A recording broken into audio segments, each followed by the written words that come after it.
I was always kind of reminded of my cultural background, so I knew where my heritage was from. I remember being in school and the kids constantly asking me to repeat myself because I had such a thick Jamaican accent. I spoke full patois, so they always wanted to hear what I was saying because obviously it sounded funny.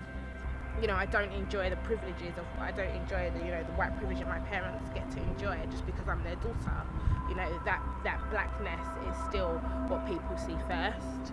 And an African experience in this country and a Caribbean experience is very, very different. And me having to negotiate both of them at the same time as a child, I just didn't. I kind of just left the African to one side, and I just kind of negotiated the Caribbean, British sort of experience. But now I'm balancing both, kind of vicariously at the same time, and I'm trying.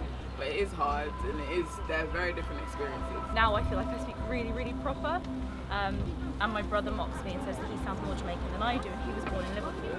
I don't hide it now. If anybody asks where I'm from, I say Jamaica straight away. It's not that different. Things haven't changed as much as they should have done.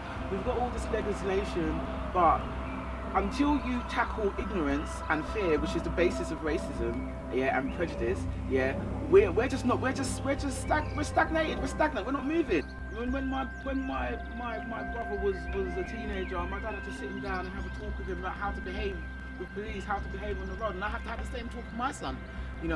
So things haven't changed that much. It's one of the burdens, that fear when your big black teenage son leaves the house. What's going to wear?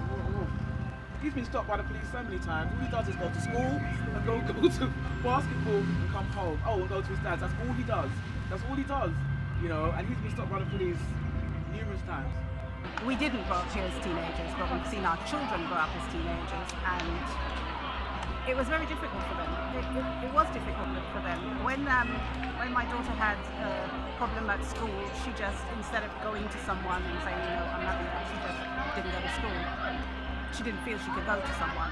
I do feel that if people could be looked at on a level playing field and looked at as being similar regardless of colour, and then young black people, for instance, would